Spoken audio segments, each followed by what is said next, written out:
Hi, I'm Linda Mao, and welcome to Art This Week. In this week's episode, we visit the Amon Museum of American Art and speak with guest curator Nenette Luarca-Shoaf about the exhibition Navigating the West, George Caleb Bingham and the River.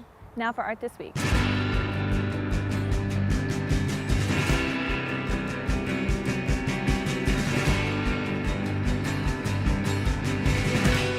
Hi, I'm Logan Smith, and I'm here at the Amon Carter with guest curator Nenette Luarca-Shoaf to talk about the exhibition Navigating the West, George Caleb Bingham and the River. Thanks for being with us today, Nenette. Thank you.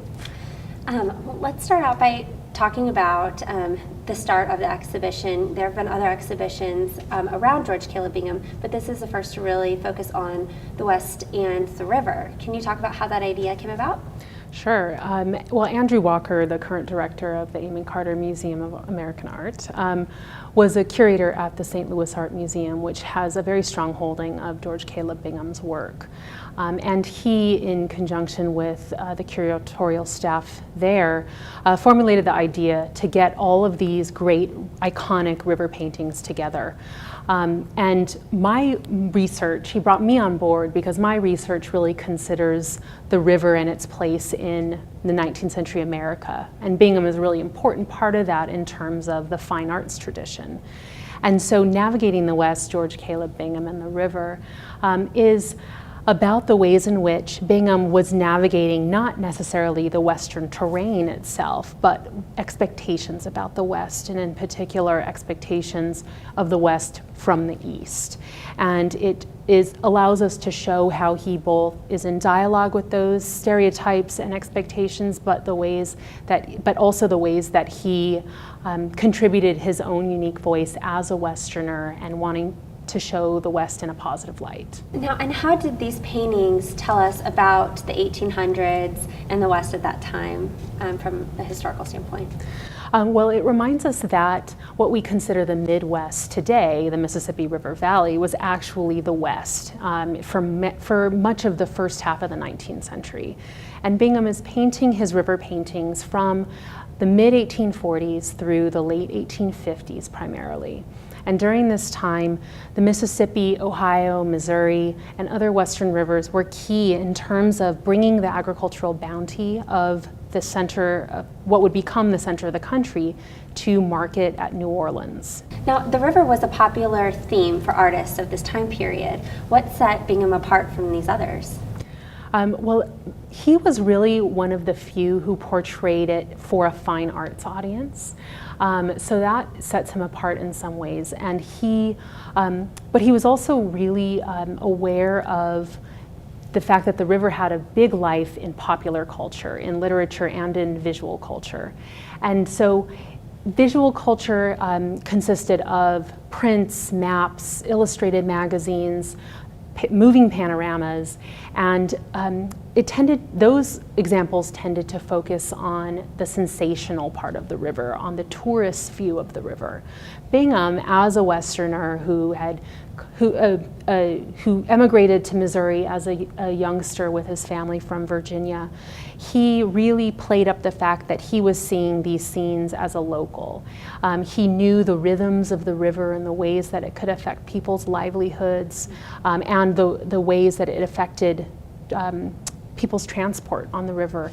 And so he brought a sense of the everyday life on the river for working men, as well as working men at leisure, as we see in this painting, raftsmen playing cards. And he's incorporating what's a kind of traditional subject of fine arts, that is the card players, but setting it on a river, perhaps the Missouri, perhaps the Mississippi. He doesn't specify in his title. So George Bingham played a part in politics during a time of westward expansion and slavery. How did this affect his paintings?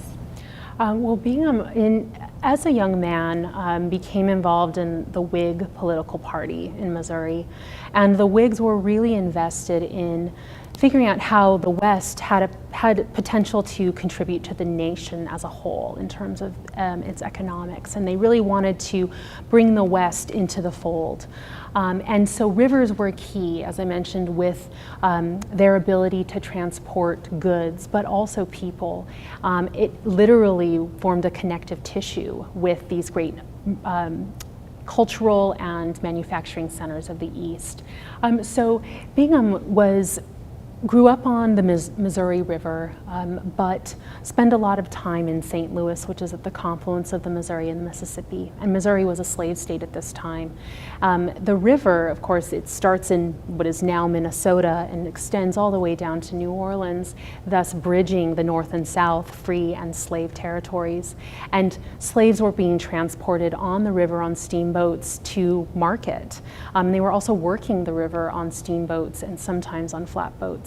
So it would have been a part of that daily life of the river that Bingham represented, but he knew he was sending a painting like this for traders on the Missouri. He sent it to New York to be, he sold it to a group called the American Art Union, which was very invested in promoting a national art. And to do that, they purchased works from American artists and then solicited subscribers from all around the country. And this painting was actually awarded in their annual drawing to a man in Mobile, Alabama. And because Bingham had no control over where his painting would get sent, he had to walk a line between making it relevant to contemporary life, to people's ideas about the West, and in this case, it's depicting an earlier moment in American history where the fur trade really dominated on the Missouri River. He had to make this seem relevant and not polarizing if it was going to be awarded to a Southern audience. So we're standing in front of the Jolly Flatboatman, which is a great representation of how he represented river life in a very idyllic fashion.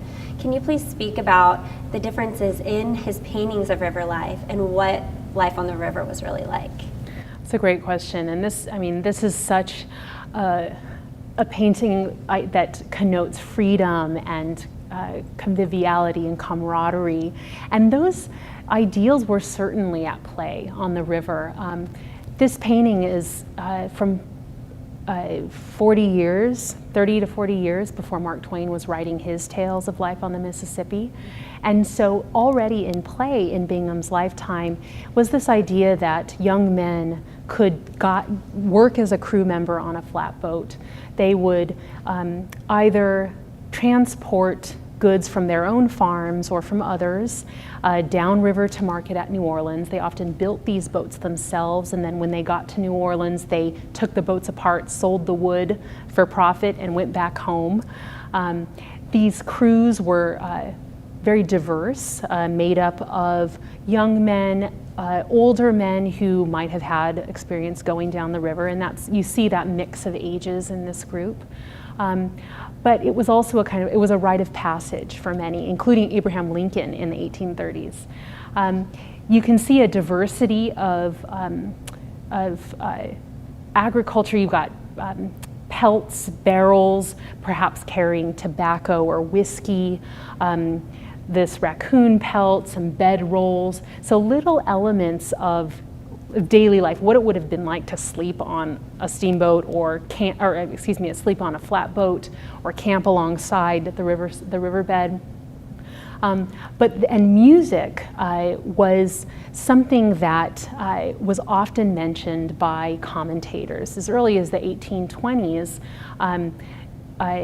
a man named Timothy Flint, who was a missionary in the Mississippi Valley, described the song of the fiddle being carried along the river and men dancing after their labors were complete. I mean, there was another side to it, and that was that boatmen were reviled as rough and tumble gamblers, not to be trusted, who kind of blew through town and left.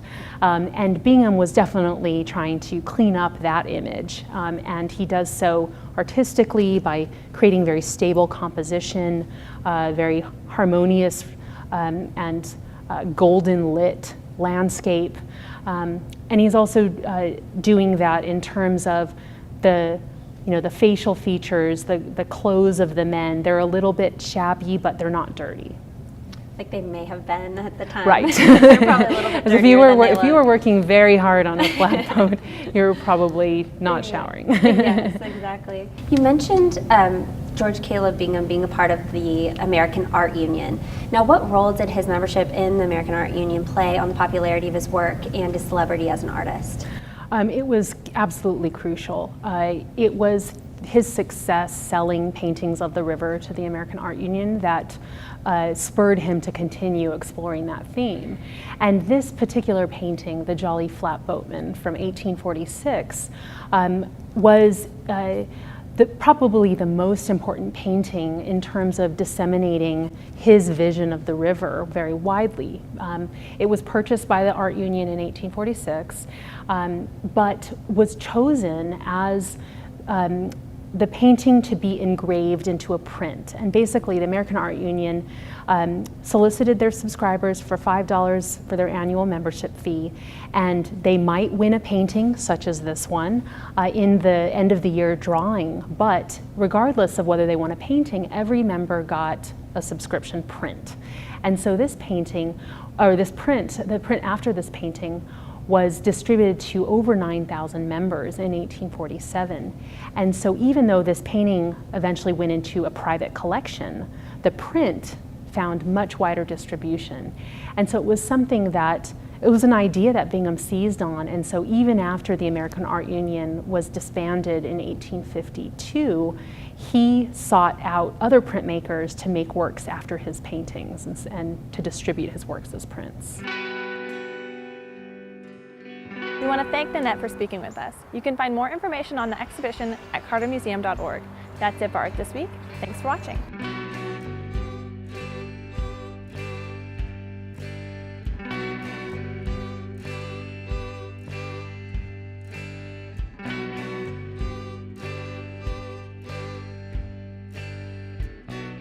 I still got your Polaroid.